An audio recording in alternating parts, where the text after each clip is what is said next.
तिरंगे को देख छाती गर्व से चौड़ी हो जाती है, सिर फख्र से ऊंचा हो जाता है। लेकिन बहुत कम लोग ही जानते होंगे कि देश में फहराया जाने वाला तिरंगा भारत के कुछ ही जगहों पर बनता है। ग्वालियर की धरती को ये गौरव प्राप्त है। कई ऐतिहासिक और सैन्य इमारतों, मंत्रालयों में ग्वालियर का बना ध्वज ही लहरा रहा है। राष्ट्रीय ध्वज के निर्माण को लेकर ग्वालियर की पहचान पूरे देश में बढ़ती जा रही है। मध्य भारत खादी केंद्र में कारीगर दिन रात तिरंगा तैयार करने में लगे रहते हैं। कई मानकों और कसौटी पर खरा उतरने के बाद और 5 घंटे की कड़ी मेहनत के बाद भारत की आन बान और शान यानी तिरंगा तैयार होता है। देश में 3 जगह ही झंडे बनाए जाते हैं, एक कर्नाटक में बनाए जाते हैं, दूसरा महाराष्ट्र में और तीसरा ग्वालियर में। अभी हम खड़े हैं खादी ग्राम उद्योग के ऑफिस में, जहाँ हम बात करेंगे नीलू जी से कि किस तरह से झंडे बनाए जाते हैं और क्या प्रक्रिया इसकी पूरी रहती है। एक्चुअली राष्ट्रीय ध्वज के जो मानक हैं, हमारे स्टार्टिंग जहाँ थ्रेड हम बनाना शुरू करते हैं वहीं से स्टार्ट हो जाती है।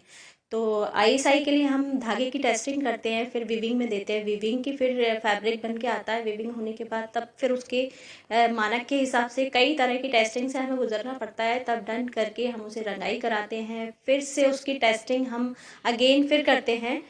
उसके बाद भी करीब 10 तरह की टेस्टिंग हमारी होती है, कटिंग वगैरह ये सब होने के बाद हम फ्लैग स्टिच करवाते हैं। उसके बाद उसका मेजरमेंट, उसकी छपाई, ये सब कंप्लीट होने के बाद हमारा आईएसआई राष्ट्रीय ध्वज तैयार होता है।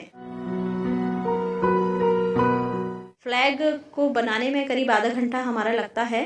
तो हमारे 4-5 टेलर अभी लगे हुए हैं, तो दिन भर में करीब 50 झंडे वो प्रोडक्शन करते हैं। सबसे छोटे साइज़ का जो 2x3 का साइज़ है, उसका करीब 50 झंडे हमारे 4 टेलर बनाते हैं।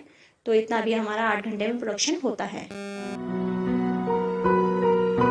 अभी हमारे यहाँ से इस साल का जो हमारी बिक्री है फ्लैग की करीब 64 लाख की हुई है और काफ़ी ठीक है। लेकिन पिछले 2 साल पहले हमारा अच्छा जो सेल थी वो काफ़ी अच्छी थी।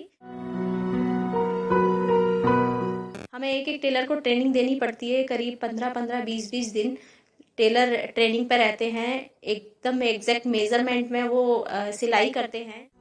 ग्वालियर में इस केंद्र की स्थापना 1925 में चरखा संघ के तौर पर हुई थी। 1956 में मध्य भारत खादी संघ को आयोग का दर्जा मिला। भारत सरकार की गाइडलाइन के अनुसार ही यहाँ तिरंगे तैयार होते हैं। यही कारण है कि तिरंगे की बारीकी से मॉनिटरिंग होती है। मध्य भारत खादी संघ को तिरंगा बनाने की अनुमति साल 2016 में मिली थी। अब ये देश का तीसरा सबसे बड़ा केंद्र बन गया है। Bureau report, Dainik Bhaskar.